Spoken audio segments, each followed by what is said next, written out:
All right, everybody, welcome back to College Finance. Today we're going to be covering the importance of saving your money.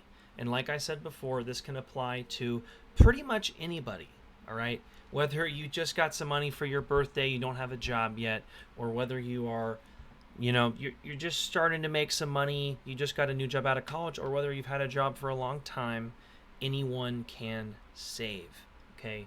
And so if you take a look at this absolutely crappy picture I have on the screen, to some people, saving, investing, and investing go hand in hand. And for others, those two words should probably, remain separate. Okay, and I'm going to kind of talk about if you should save, if you should invest, if you should save and then invest your savings. Okay, and there's multiple different ways to look at it, and we're going to cover that in the video.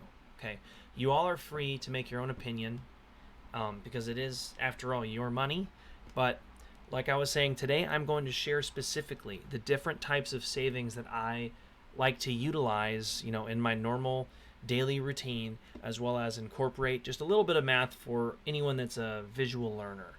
Okay, so before we even go anywhere, I just want to quickly cover this quote here because I've actually been living by this quote for a couple months now, and I think I have found some short-term success. Okay, so it reads, "Do not save what is left after spending, but spend what is left after saving." So in order to be able to understand, the meat of this quote, okay, because anyone could say, well, I spent this, and this, and this, and this is what I have left, so I'll save 10%, and that is $20.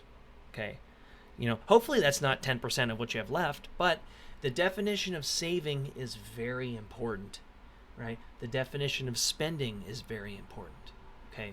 So the way that I'm going to break this down is that spending basically means whatever is left from your income after you've already paid or set money aside for stuff that is inevitable, like rent, food, what else?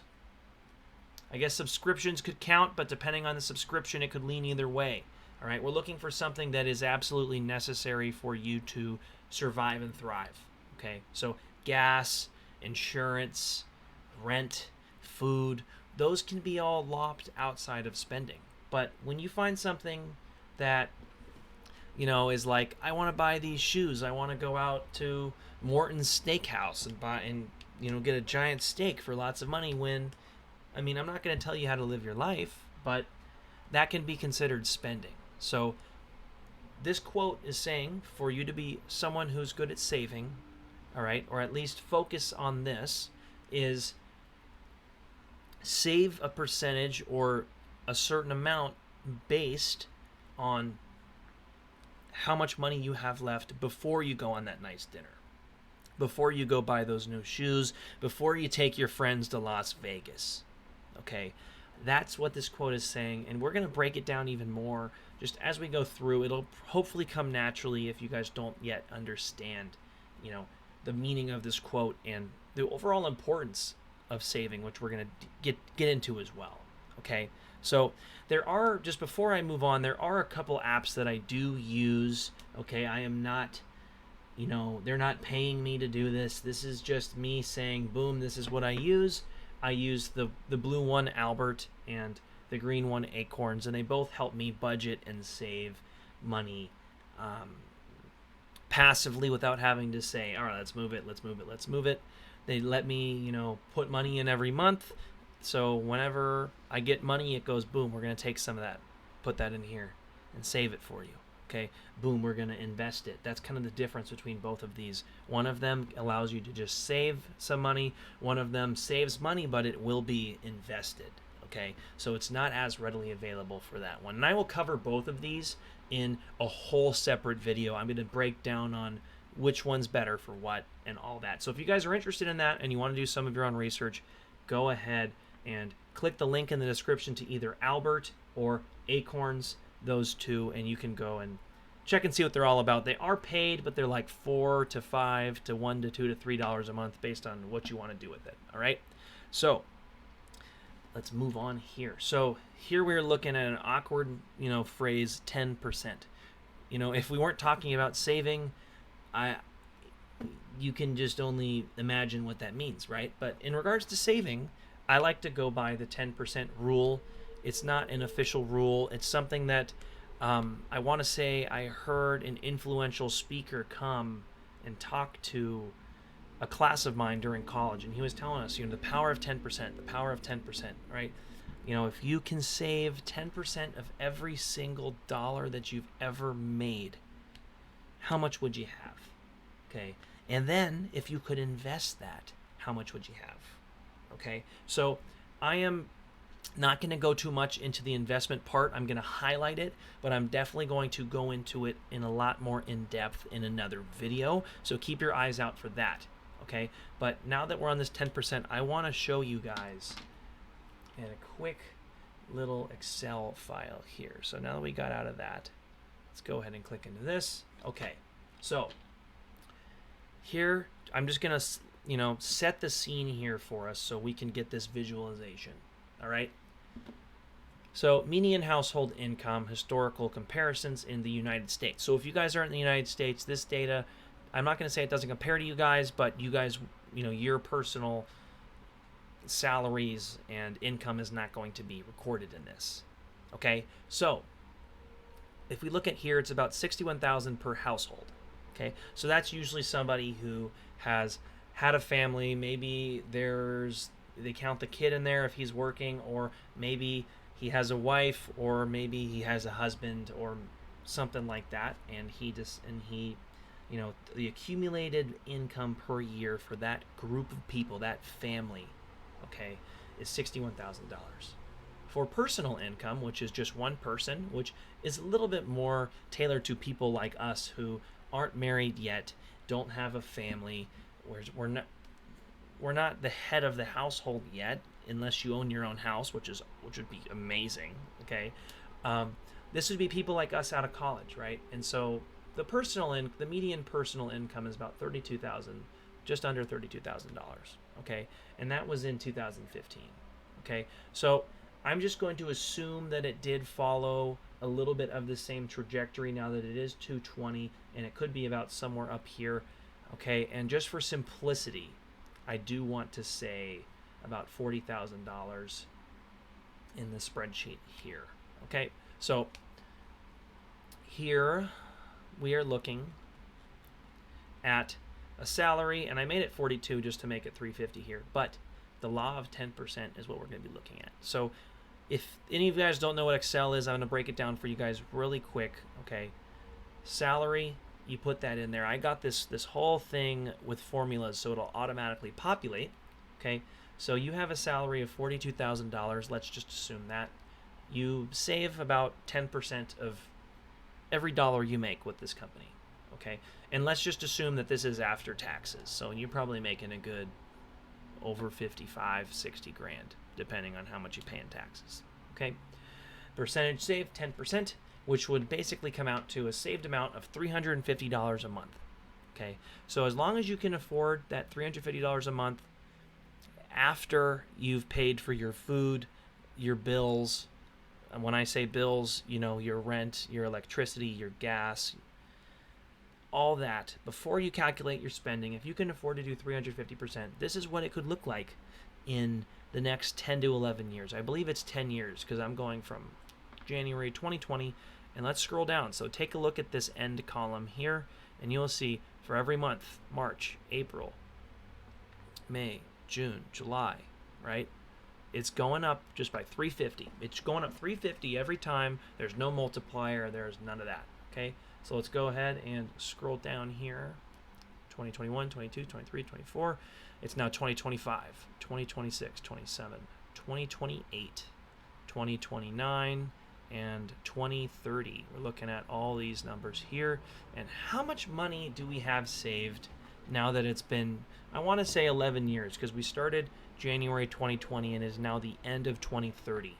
Okay, so $46,000 in 11 years, just saving 10%, and that does make sense because If we're doing it for 10 to 11 years, you can multiply that and take 10% because it's just very simple. I just wanted to show you guys how it can accumulate.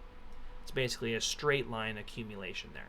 Okay, now that's just saving.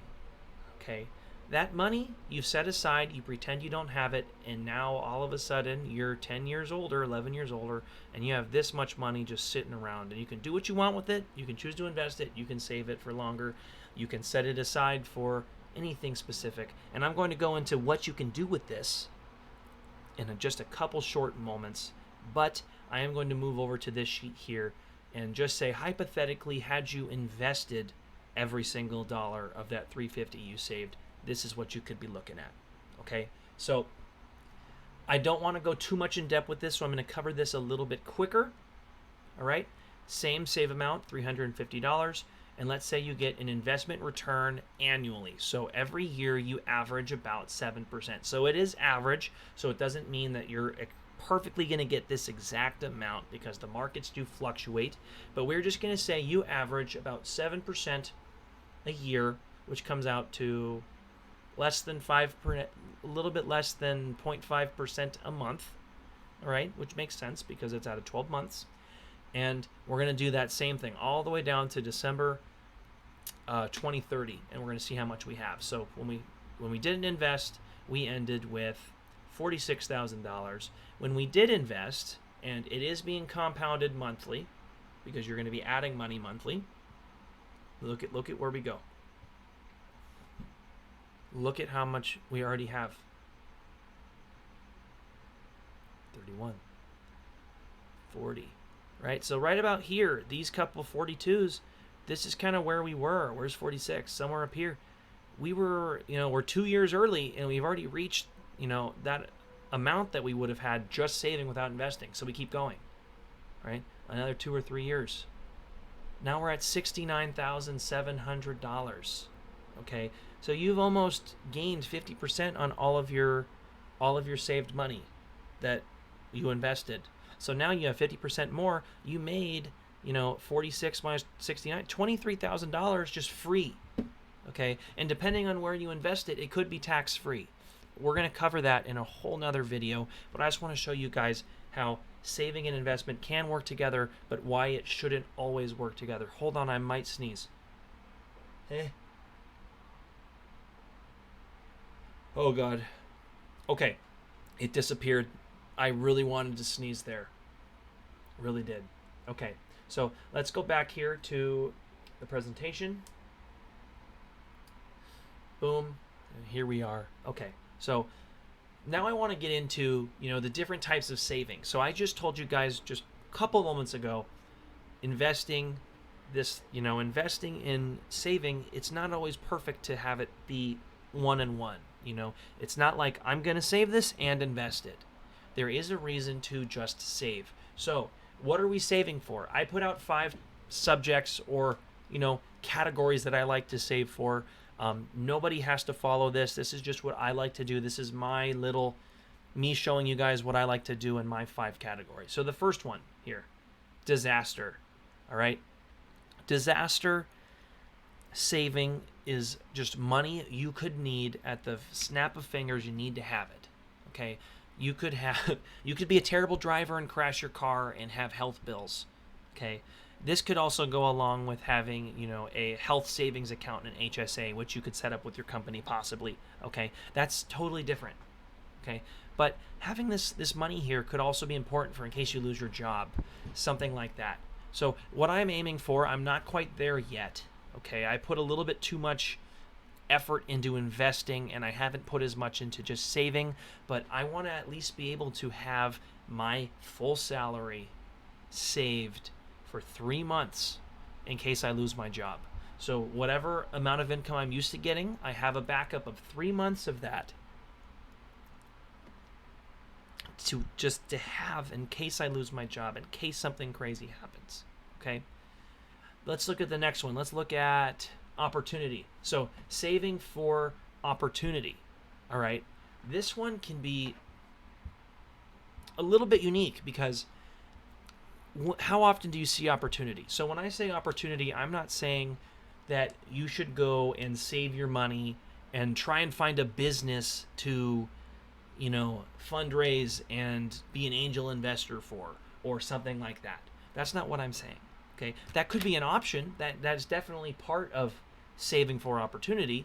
However, let's take a look at what just happened, the coronavirus. All right, when the coronavirus hit, just the economy itself crashed a little bit. It's since recovered since the making of this video. I'm expecting it to crash a little bit more, but that's just my own opinion. But when it did crash that first time and decided to rebound, you had the opportunity to buy stock in companies or some funds, all right, with that saved opportunity money, and had potential to get a rebound gain. So when the market rebounds and goes back up to a portion of what it was before, you can make that percentage on your money by joining in at the bottom. So the hard part is finding where the bottom of the fall is to know when to buy it so you can ride it up. Okay, but it is definitely an opportunity. So saving money to grow it when something happens. The price of houses fall. You're like, I'm going to buy a house for this opportunity money. That's a good example. Okay, now let's look at investing. So just like I was talking about, there's also those apps that I showed you guys just very, very quick earlier. Investing, saving for investing, just basically the way I put it is short-term saving that you're investing, that you could move around. You don't necessarily need it. It's not really like long-term investing, but you're just saving some money to invest right now. Maybe it's a little bit more risky investments, okay, because you're not planning on being a long-term investment, right? And so when you look to the right on future, and something happened to the word future there, I guess I could try and say there's a metaphor, but I think I just effed up. Anyways, future, okay, the future of what you're saving, right? Like retirement, 401k, that kind of stuff, Roth IRA. I'm going to explain, saving for your future and investing for your future in multiple other videos because there's so much stuff to cover. There's a lot of research I had to do for this. Okay, so this first video is kind of a broad saving video. Okay, saving for your future could also be the same as investing for your future in that sense. Okay, and then fun, saving for fun. You want to go to Vegas with your boys. You want to, buy a Disneyland ticket to go during Christmas time. Okay, that's fun saving, right? So saving money out of your budget so that when you do come along something that you want to do that could be costly, a vacation, a trip, okay, you won't be felt like your whole bank account got straight up attacked when you went, right? Let's say you plan a trip to Hawaii. It's going to be $2,000. You only have $10,000 in your account. Now you're going to have $8,000. You're going to feel like you lost 20%. You did. You did lose 20% because you spent $2,000 on a Hawaii trip. There's nothing wrong with going to Hawaii. But had you have been slowly saving money, you can say, well, I've saved this much. This is how much I can afford to spend. I have exactly $2,000 to spend on this trip. And then you can pull it into your account, and now your account essentially looks like it wasn't attacked because your account, separate from where you're saving, doesn't change because you used all the money you saved for it. Okay, so I think that's it for, let me just scroll down here, for the different categories of saving that I did want to cover. What's next?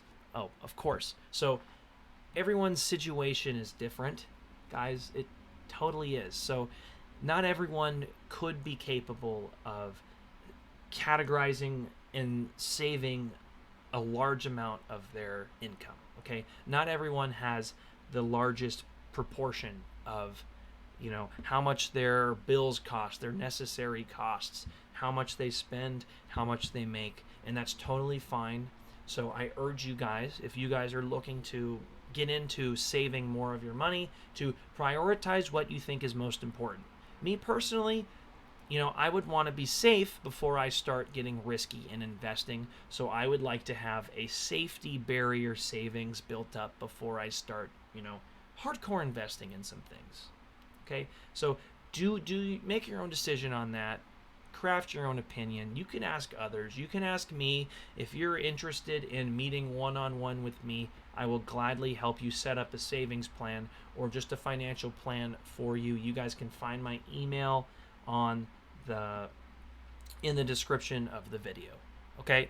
So, like I'm saying, saving alone can create a protective barrier for you from a financial perspective, but when you then decide to pair savings and investing, that could be a key to, financial freedom down the road. When I showed you guys that Excel spreadsheet, right?